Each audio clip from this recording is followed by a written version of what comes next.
So good morning, good evening, and good afternoon from wherever you're watching from. So this is Nelson Otieno Odero, and we're continuing with our series or with our lectures on the Betrayal in the City, and we are still continuing on Scene 4, Act 2, Scene 4, and we continue. So Boss cannot stand the betrayal, so he tells Jerry to shoot him.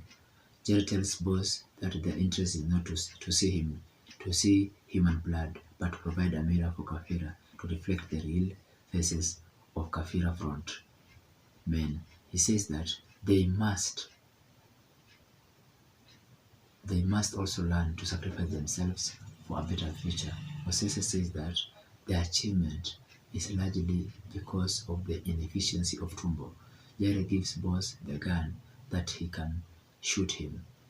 That is Jared, but Boss declines. Jasper then takes the gun and shoots Mulili dead.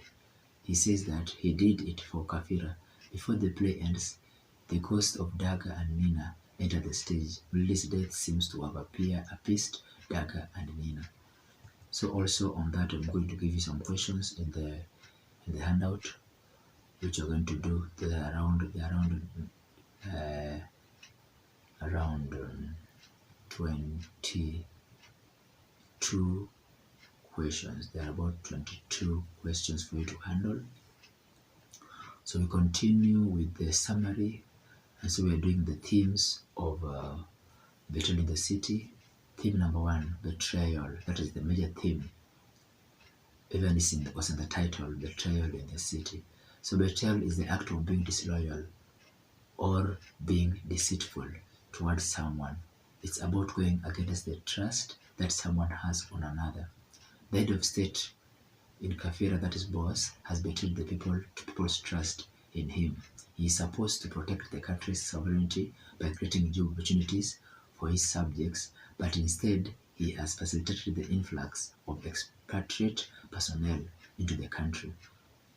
When the university students protest, he deliberately sends in an order for 300 more expatriate personnel. Under his rule, sycophancy, crazism, corruption, nepotism, and persuasion of perceived opponents have become the order of the day. He orders the killing of Kabito.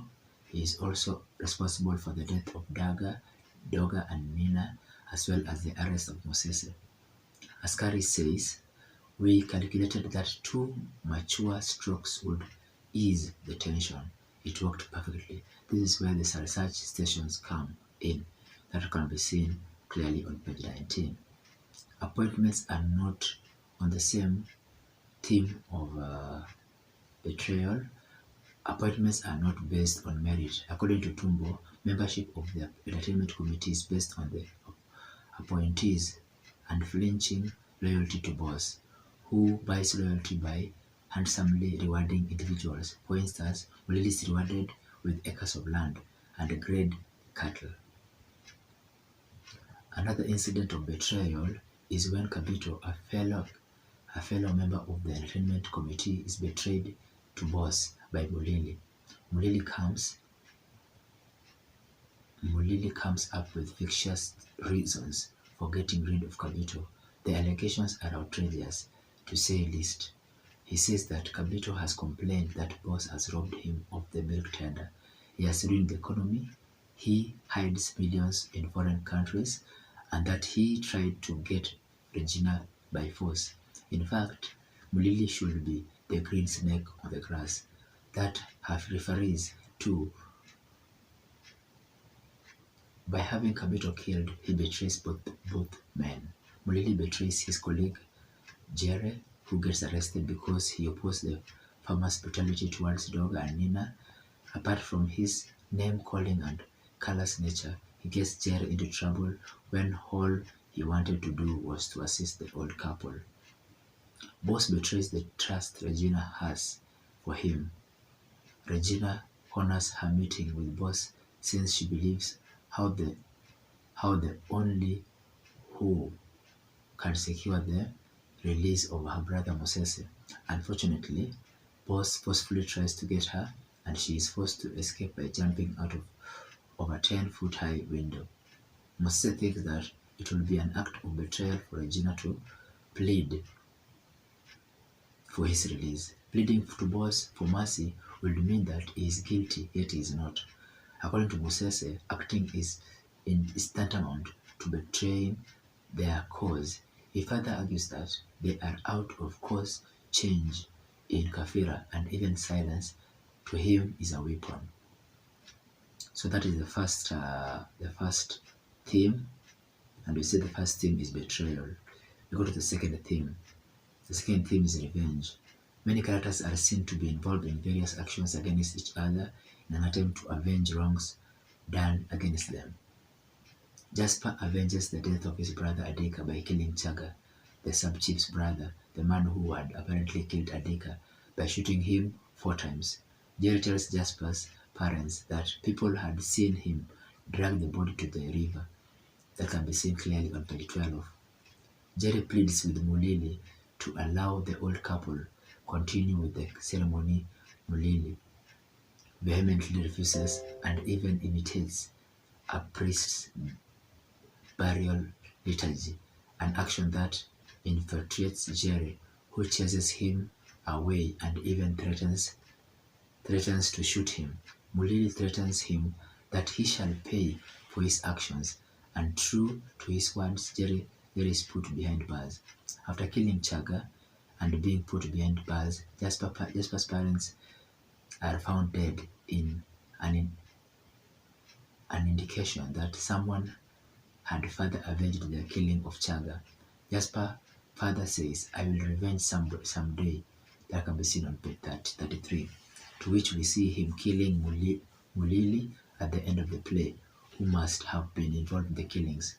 During the meeting by the committee organizing for the entertainment for the visiting dignitary, there is a quarrel and bitter exchange over an apparent misunderstanding between Kabito and Mulili.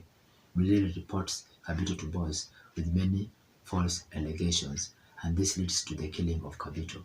So we see that Kabito was killed and was betrayed by his friend Mulili.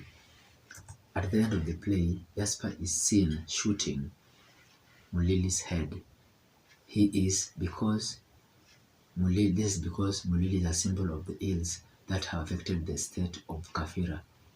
In this fact, Jasper says on page 74 that I did it for Kafira. I did it for Kafira. Next, you go to another theme, the role of the elites. The elites who are in school or who have studied are called the elites. The elites in any society should be actively involved in emancipating their societies from downfall, especially occasioned by poor leadership. The same happens in the state of Kafira through various characters. The university students led by Adika are seen demonstrating against the influx of the expatriates in the country. This is because this has been the leading cause of unemployment. This, however, leads to the death of Adika, but it's important to notice that they had expressed their misgivings against the government. So that is the end of our class for today. That is lecture 7. We will continue on lecture 8 through still talking about the roles of the elites and